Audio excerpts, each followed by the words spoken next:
कल्प के बाद हुई अपनी, कल्प के बाद हुई अपनी ये मुलाकात अच्छी है। आपका आपका आपका साथ है बाबा तो हर एक बात अच्छी है। हमारा दिन भी अच्छा है, हमारी रात अच्छी है, आपका साथ है।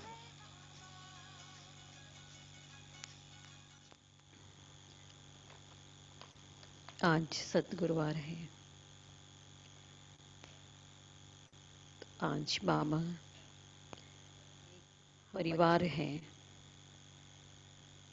और इस परिवार की बहुत सारी नई विशेषताएं हैं।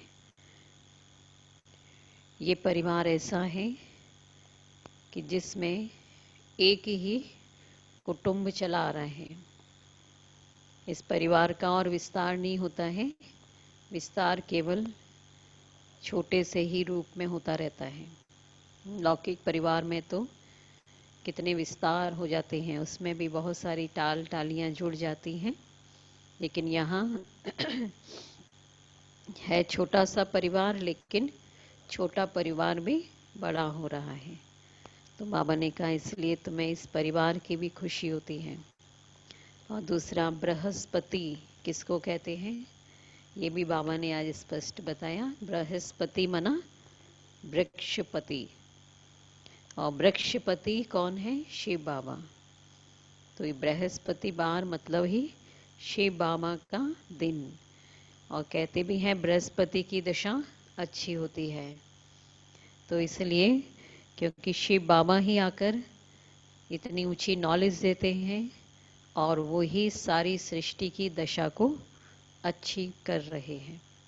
तो बाबा ने कहा इसलिए आज क्या करेंगे, सतगुरु बाबा को बृहस्पति वृक्षपति के रूप में एकदम याद करो। बृहस्पति की दशा आ गई हमारे ऊपर। तो आज के महावाक्य सुनते हैं। बाबा ने बताया, मीठे बच्चे बेहद के सुखों के लिए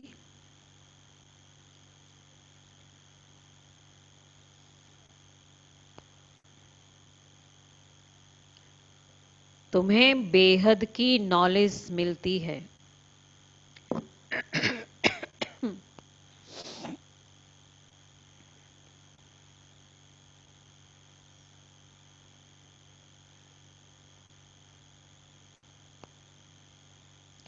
तुम फिर से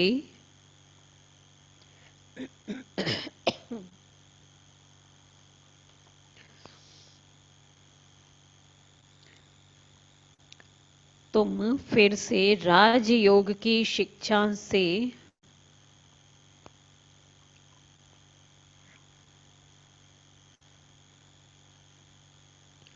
राजाई ले रहे हो।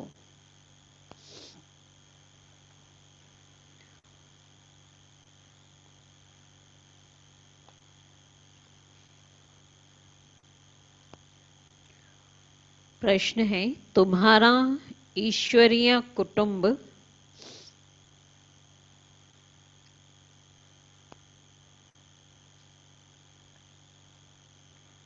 किस बात में बिल्कुल ही निराला है?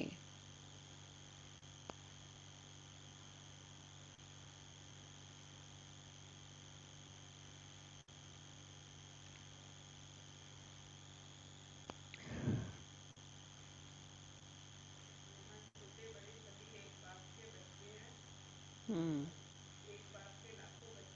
हम्म सब एक बाप के ही बच्चे हैं यहाँ। और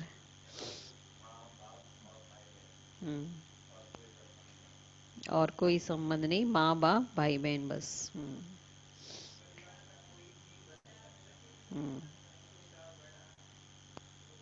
हम्म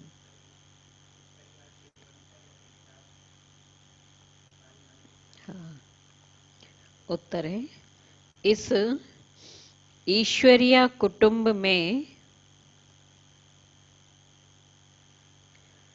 कोई एक रोज का बच्चा है, एक दिन का बच्चा है, कोई 8 दिन का,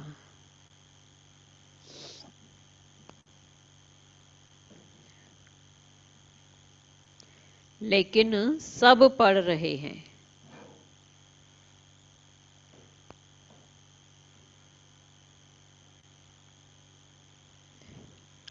बाप ही टीचर बनकर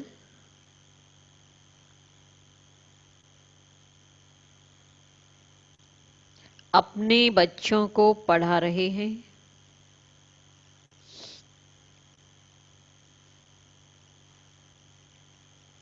यह है निराली बात।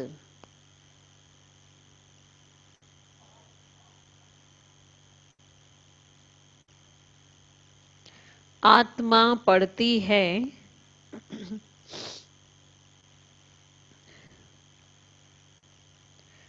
आत्मा कहती है बाबा।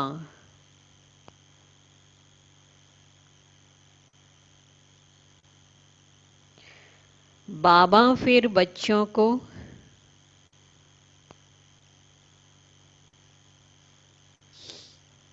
चौरासी जन्मों की कहानी सुनाते हैं।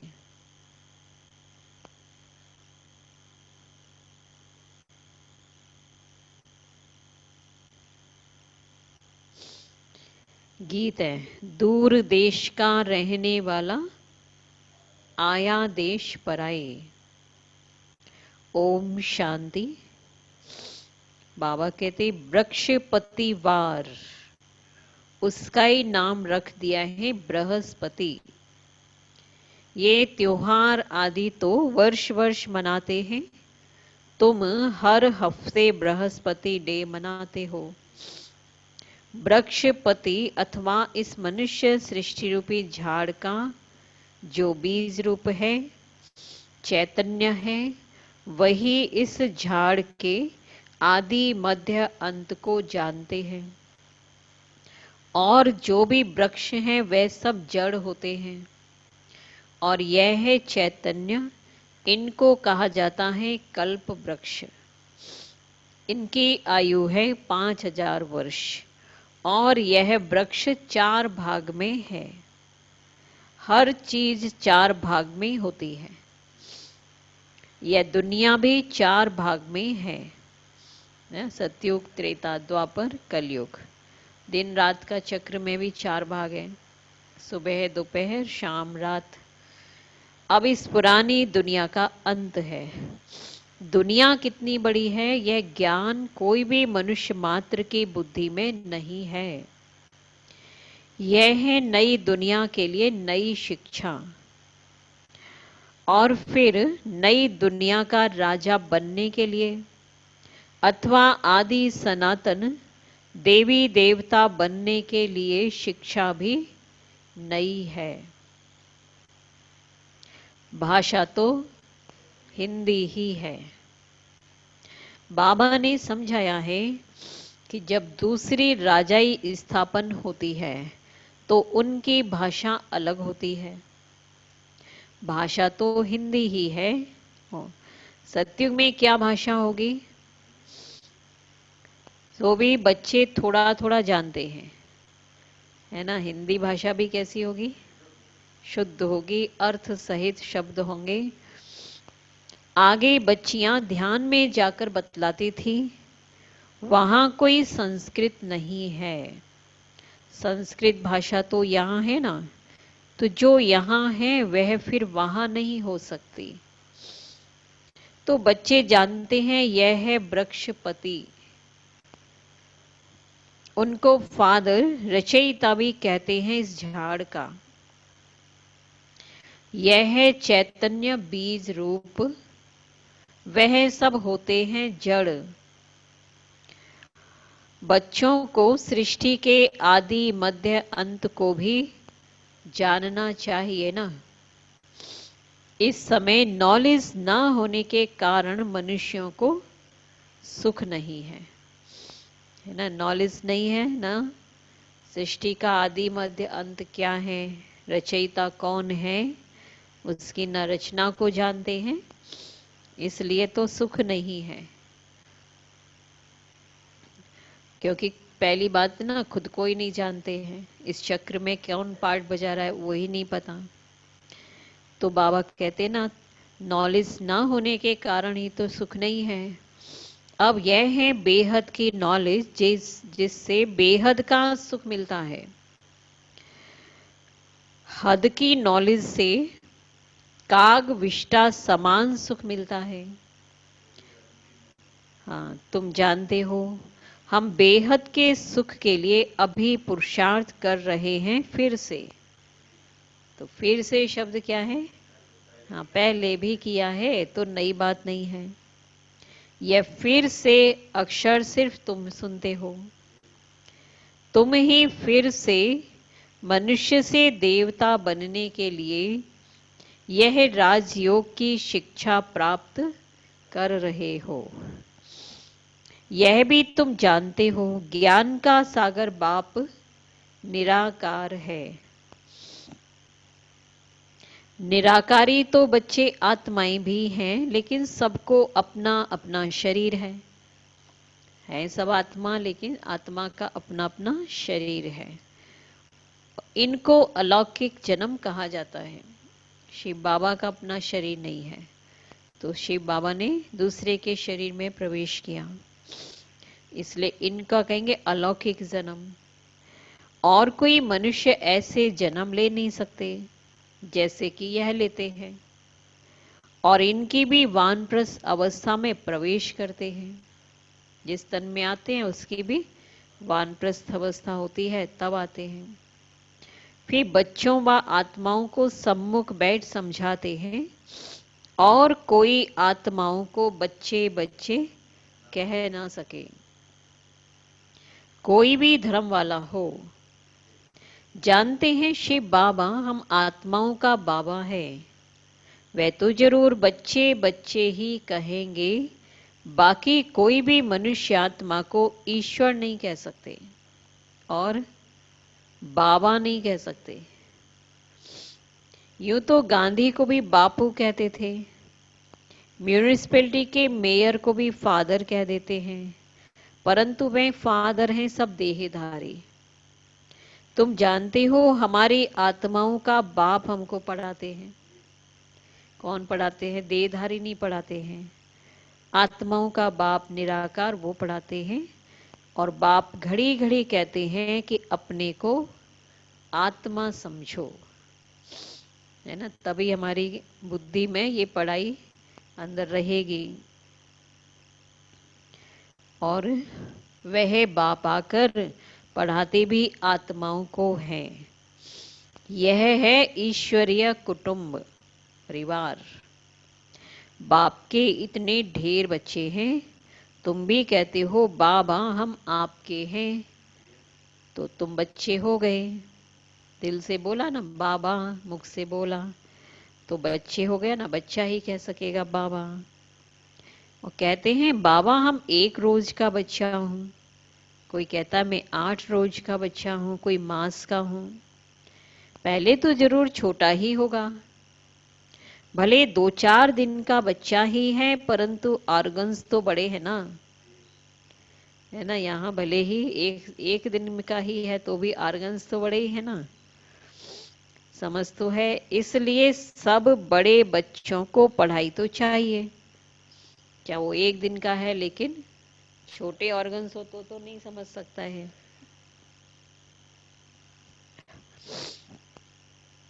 तो इसलिए बाबा कहते तो 1 दिन वाले को भी पढ़ाना शुरू कर दिया जाता है। इसलिए जो भी आते हैं सबको बाप पढ़ाते हैं। तुम भी पढ़ते हो, बाप के बच्चे बने, फिर बाप समझाते हैं कि तुमने 84 जन्म कैसे लिए हैं।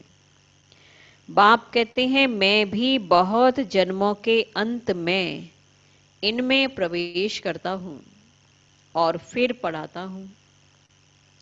बच्चे जानते हैं कि यहां हम बड़े से बड़े टीचर के पास आए हैं। बाप भी बड़े से बड़ा और टीचर भी कितना बड़ा है, सुप्रीम टीचर है, जिससे ही फिर यह टीचर्स निकले हैं जिनको पंडे कहते हैं, जो सुनाते हैं, वह भी सबको पढ़ाते रहते हैं। जो जो जानते जाएंगे पढ़ाते रहेंगे। तो एक टीचर ने कितने टीचर्स को तैयार कर दिया। पहले पहले तो समझाना ही यह है कि दो बाप है ना, ये समझानी पहले दे दो कि एक लौकिक बाप और दूसरा है पारलौकिक बाप। और बड़ा तो जरूर पारलौकिक बाप हो गया।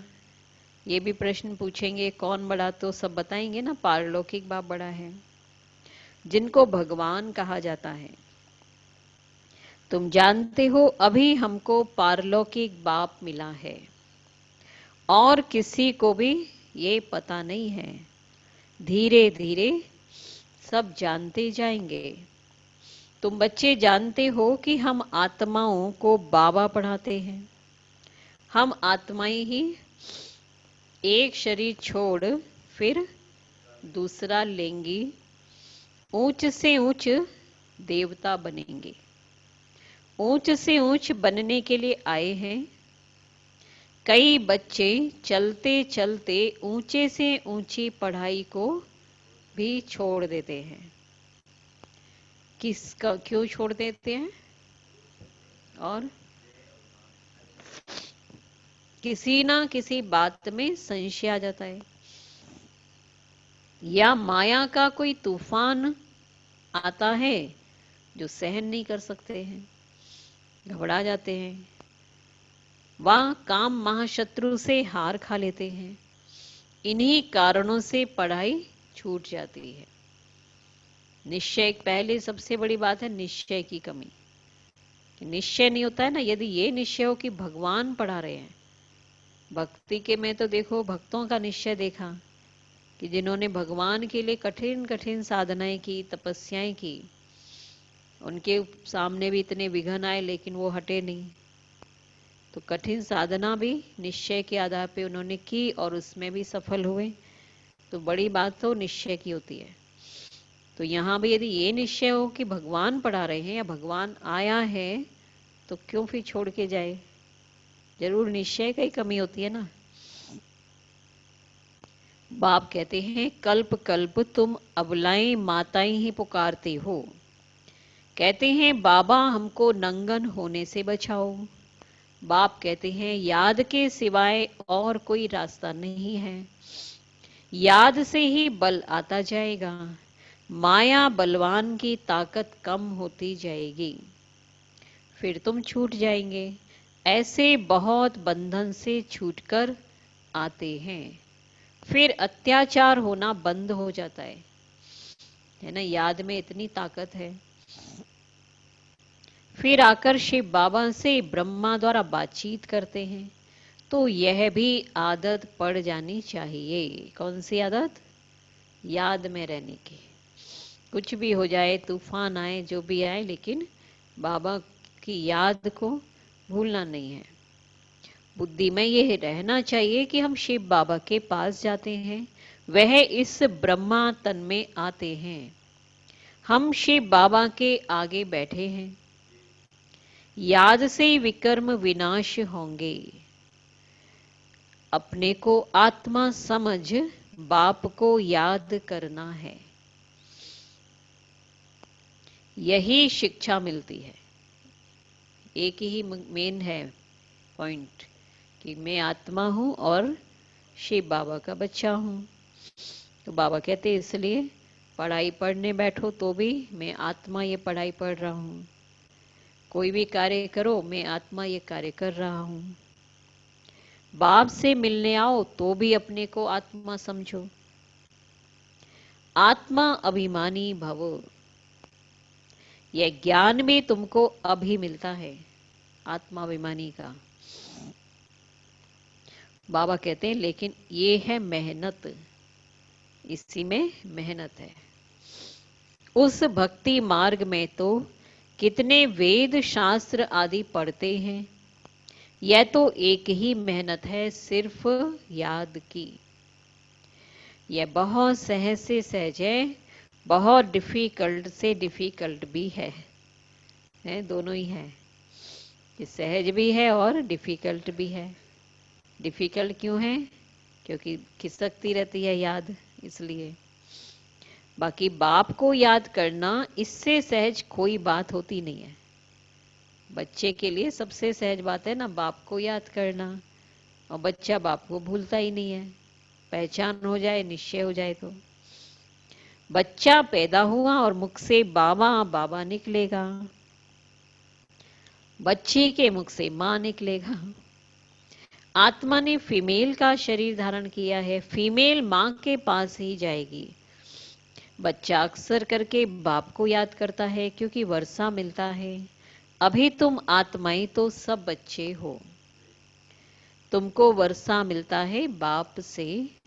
आत्मा को बाप से वर्षा मिलता है। कब, कैसे मिलता है? ये याद करने से। देह, क्योंकि वर्षा भी कैसा है? गुप्त है, सूक्ष्म वर्षा है। और ये वर्षा तो याद से ही ले सकते हैं।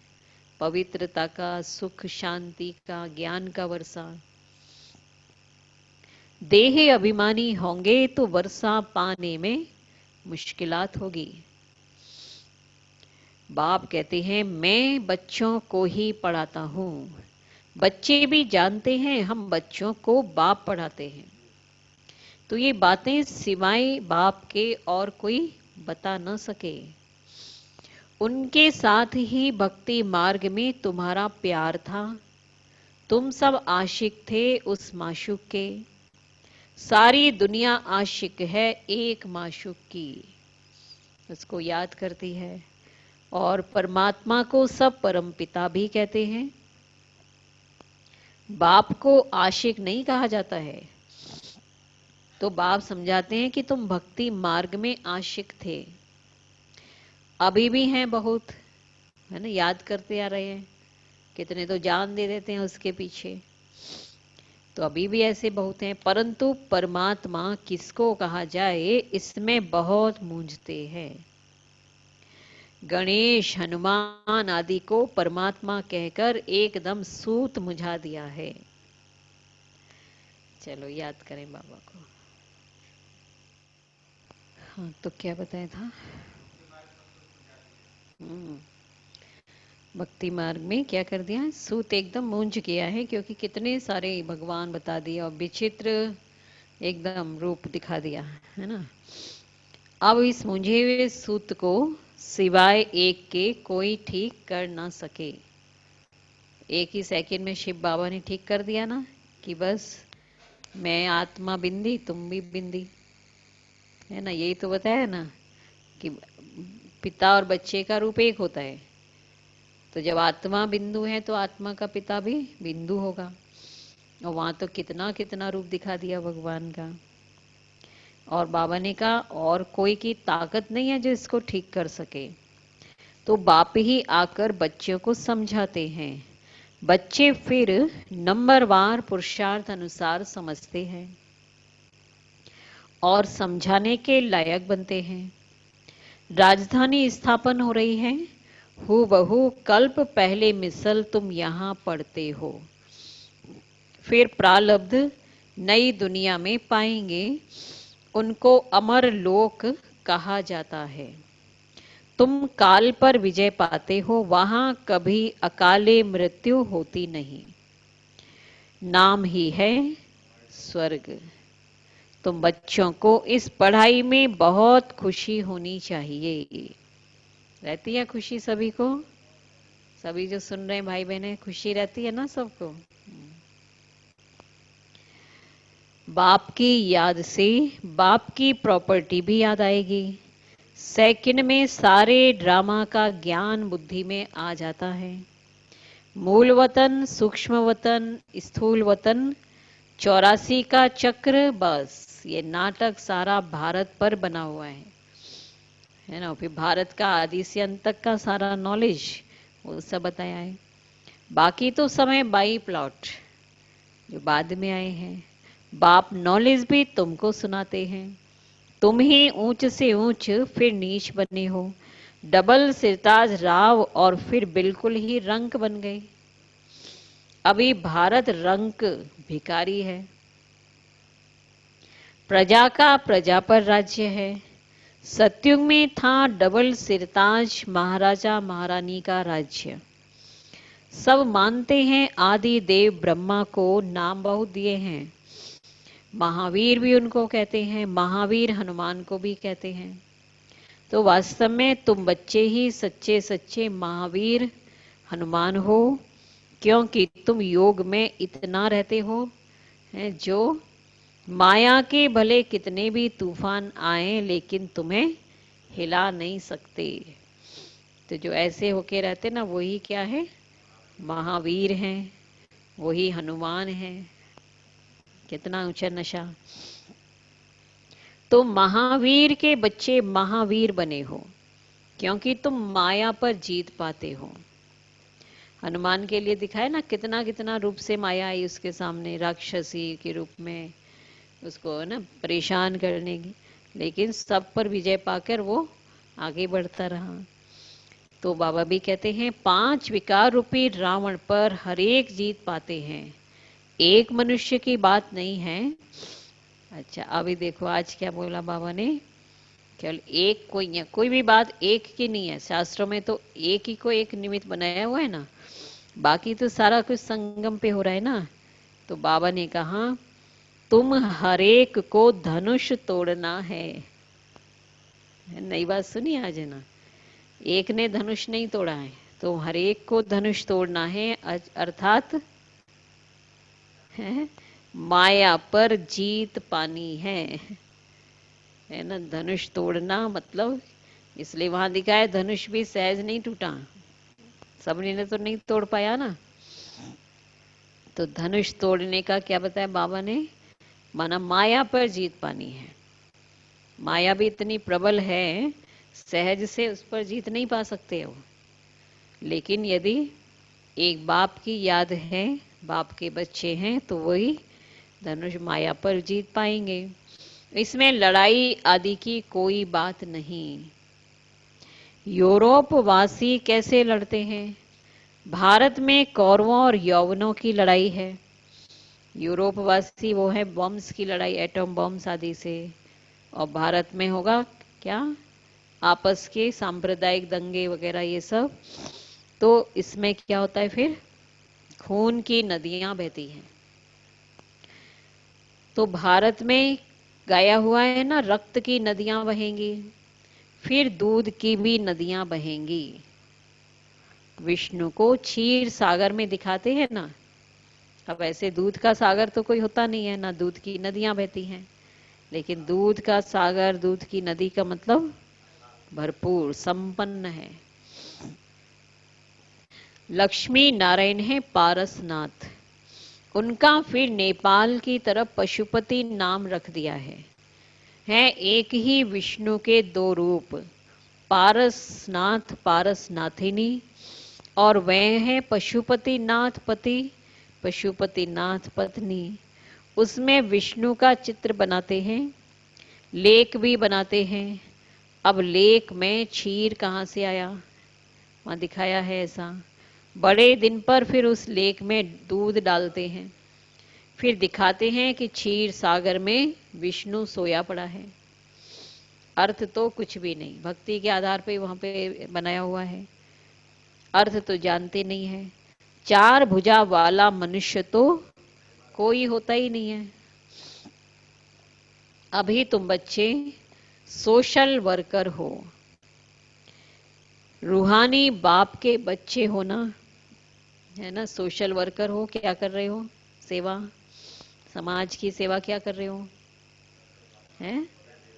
हाँ, सब कितने सब दुखी हैं, अशांत हैं, भटक रहे हैं, तो सबको सही रास्ता दिखा रहे हैं। बाप तो सभी बातें समझाते हैं, इसमें कोई संशय नहीं आना चाहिए। संशय माना माया का तूफान। तुम हमको बुलाते ही हो, हे पतित पावन आओ, आकर हमको पावन बनाओ। बाप कहते हैं माम एकम याद करो तो तुम पावन बन जाएंगे। 84 के चक्र को भी याद करना है।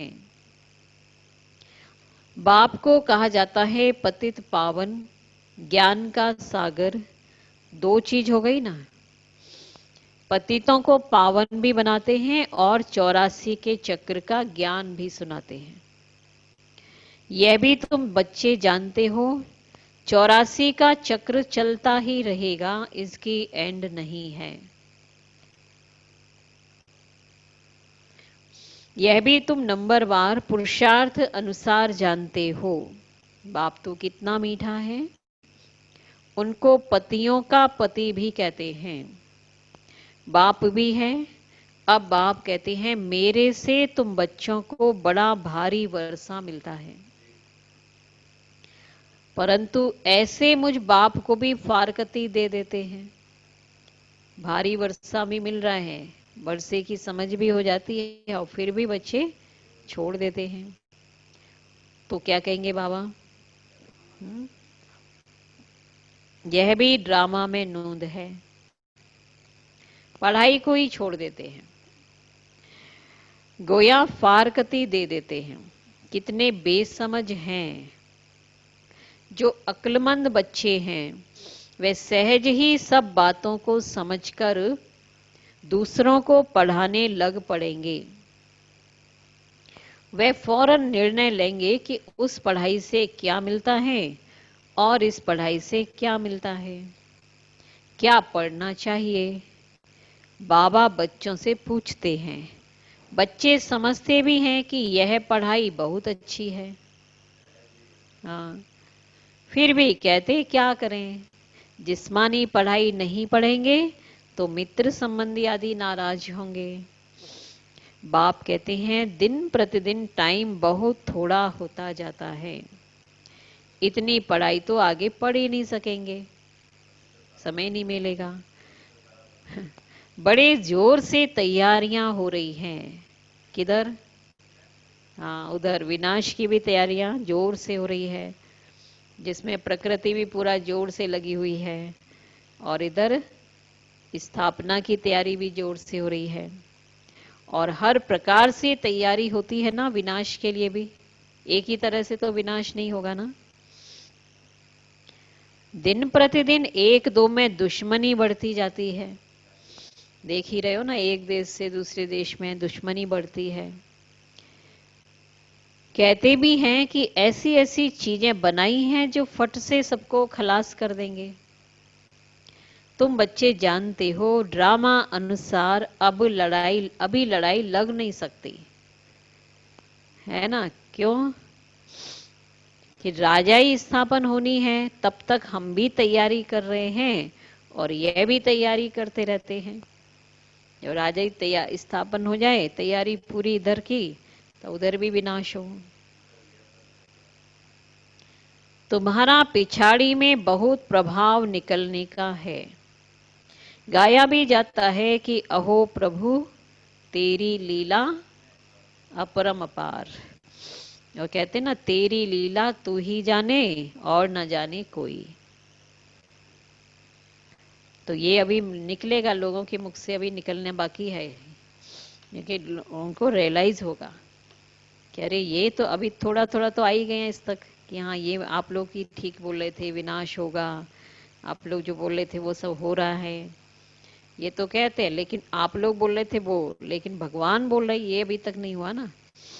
तो अभी वो आएगा कि हाँ देखो वो भगवान यही है, भगवान आ चुके और अभी हमको पता ही नहीं चला। तब कहेंगे कि भगवान तेरी लीला अपरम अपार है।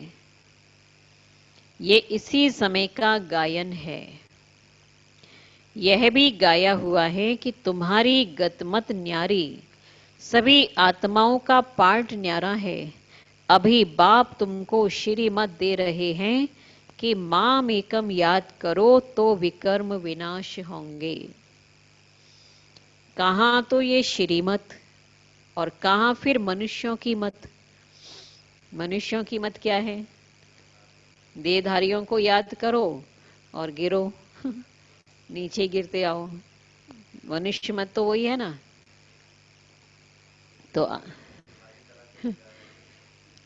तो बाबा तो भगवान तो ऊपर उठाने की मत देंगे। तुम जानते हो विश्व में शांति सिवाय परम पिता परमात्मा के कोई कर ना सके। 100% पवित्रता, सुख, शांति 5000 वर्ष पहले माफिक ड्रामा अनुसार स्थापन कर रहे हैं। तो कैसे, वो आकर समझो। तुम बच्चे भी मददगार बनते हो। जो बहुत मदद करेंगे वह विजय माला के दाने बन जाते हैं। तुम बच्चों के नाम भी कितने रमणीक थे। वह नाम की लिस्ट एल्बम में रख देनी चाहिए। तुम भट्टी में थे, घर बार छोड़ बाप के आकर बने, है ना। आदि शुरुआत के बच्चों को बाबा याद कर रहे हैं। तो उन्हों के नाम 250 के नाम बदली किए थे ना बाबा ने। और वो भी नाम कैसे मिले थे? डायरेक्ट शिव बाबा, ऑलमाइटी बाबा से ट्रांस में संदेशियों के द्वारा।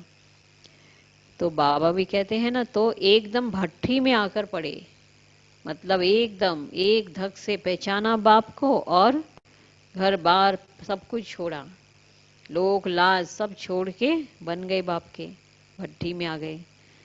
ऐसी पक्की भट्टी थी जो अंदर कोई आ ना सके। अंदर कोई आ नहीं सकता है बाहर का, और बाहर का अंदर वाला कोई बाहर नहीं जा सकता, जो पक्का है। तो ऐसा तो उस समय कहते ना कि बाबा ने उन सबको क्या किया था, उस समय ज्ञान योग से बहलाया था। और उस समय तो सेवा थी नहीं, केवल ज्ञान और योग का ही खूब अनुभव करा दिया था, पक्का एकदम पका दिया। और जब बाप के बन गए तो फिर नाम जरूर होने चाहिए। फिर सबको सरेंडर कर दिया था ना, इसलिए नाम भी फिर रखे। सबके नाम इसलिए बदली किए कि अभी तुम्हारा नया जन्म हो गया। नाम भी, पुराना नाम भी खत्म, पुरानी पहचान सब खत्म करिए। वंडर है ना जो बाप ने सबके नाम रखे। नामकरण संस्कार होता है ना, तो पंडित नाम रखा देते हैं, तो यहाँ तो डायरेक्ट भगवान ने नाम रखे उनके। तो वंडर है। अच्छा, मीठे मीठे सिकी लधे बच्चों प्रति मात पिता बाप दादा का याद प्यार और गुड मॉर्निंग। रूहानी बाप की रूहानी बच्चों को नमस्ते। हम रूहानी बच्चों की रूहानी बाप दादा को याद प्यार गुड मॉर्निंग, नमस्ते नमस्ते नमस्ते। शुक्रिया बाबा, शुक्रिया। धारणा के लिए मुख्य सार नंबर 1। किसी भी बात में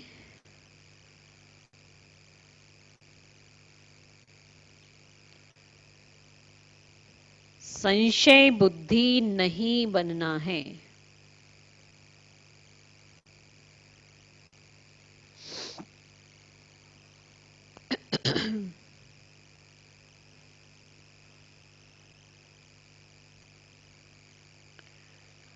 माया के तूफानों को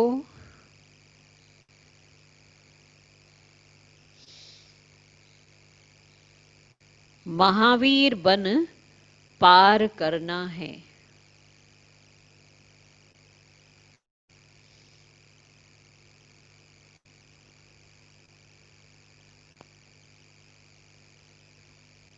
ऐसा योग में रहो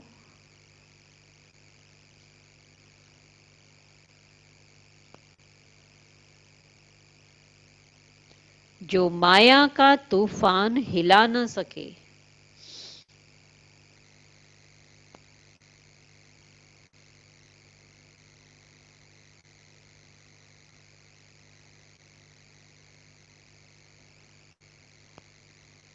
दूसरा नंबर, अक्लमंद बन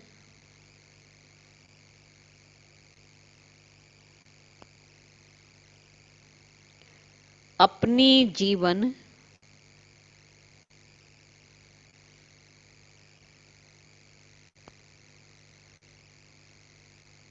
ईश्वरीय सेवा में लगानी है।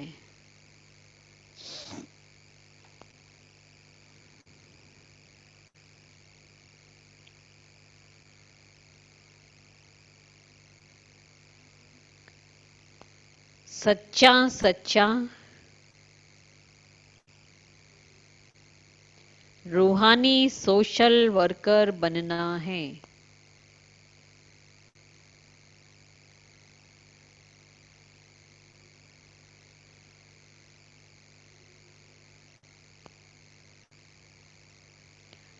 रूहानी पढ़ाई पढ़नी और पढ़ानी है।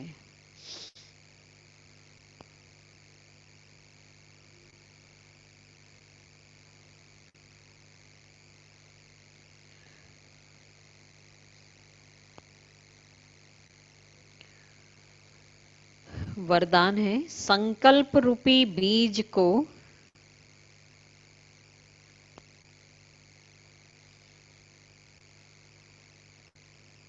कल्याण की शुभ भावना से भरपूर रखने वाले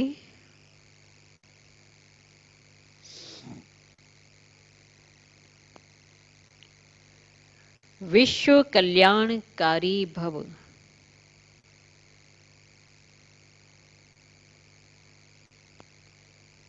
संकल्प रूपी बीज को कल्याण की शुभ भावना से भरपूर रखने वाले विश्व कल्याणकारी भव।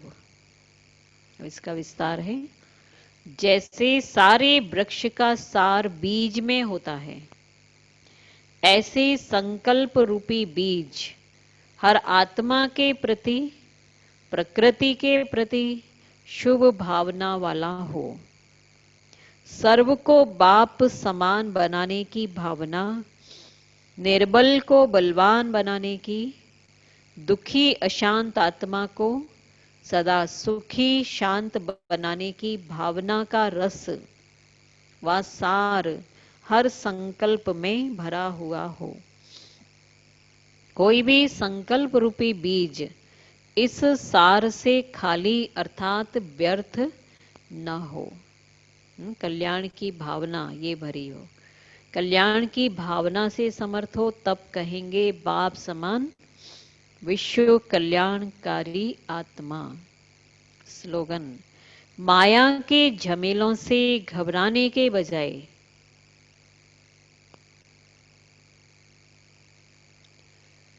परमात्मा मेले की मौज मनाते रहो।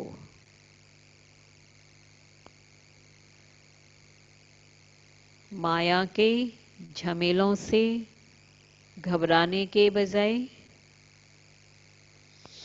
परमात्मा मेले की मौज मनाते रहो।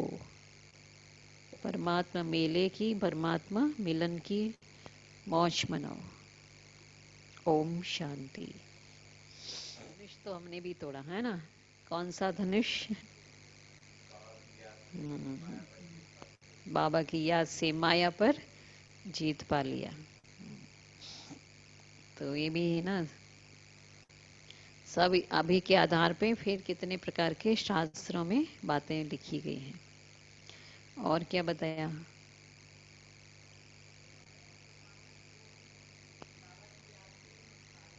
हाँ, माया के तूफान तो आएंगे, बाबा की याद से पार करना है।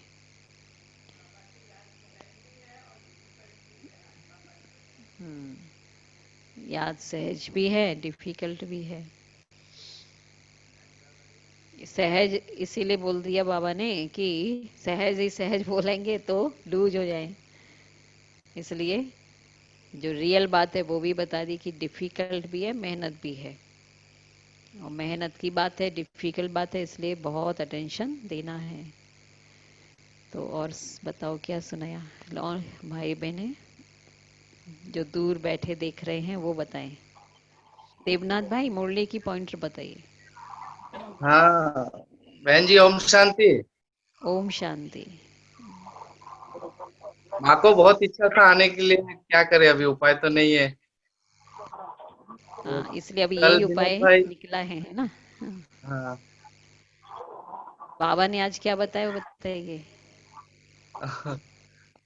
संकल्प का शक्ति से पूरा विश्व कल्याण करने का कुछ अपना कर सकते हैं, मतलब संकल्प में सबके प्रति कल्याण की भावना रखनी कल्याण है। शुभ भावना हो तो सब कुछ ठीक हो सकता है। और कोई भी चीज नथिंग न्यू, कोई सब वही है जो होना है।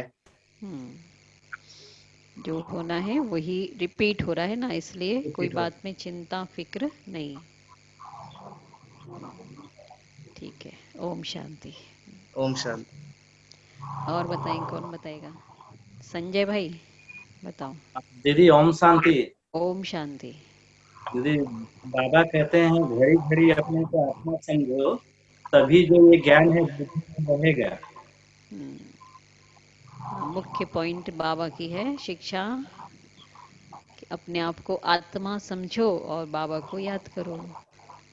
ये मुख्य पॉइंट है। और कौन बताएगा?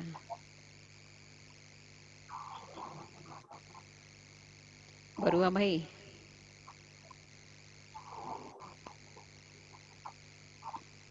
शांति दीदी। ओम शांति। दीदी बाबा ने आज बोला कि सही नहीं लगा। याद से और कोई दूसरा रास्ता नहीं, याद से ही तो वो विनाश होगा। ये ज्ञान क्योंकि हम याद से माया को हरा देता है, इसीलिए बाबा हम लोग के पास उनका दायित्व दिया। इच्छा का ज्ञान है। ठीक है बोलने हैं इतना बोलने। अच्छा, आज तो मुख्य बात ही है बाबा की। आज की शिक्षा क्या मिली है? अपने को आत्मा, क्योंकि मुख्य पॉइंट तो है यही है, यही बात को बाबा बार बार कहते हैं। हाँ, तो मुख्य मेहनत ही ये है और लास्ट का पुरुषार्थ भी यही बस रहेगा कि मैं आत्मा हूँ। तो बाबा ने आज बोला घड़ी घड़ी अपने को मैं आत्मा हूँ ये घोटते रहो। पढ़ाई पढ़ने बैठते हो, बाबा के सामने आते हो, तो भी मैं आत्मा हूँ। अब कोई भी कर्म करो तो मैं आत्मा ये कार्य कर रहा हूँ। तो सारा दिन हम इसी पर अटेंशन रखें। ओम शांति। अभी बाबा को भोग लगाएंगे।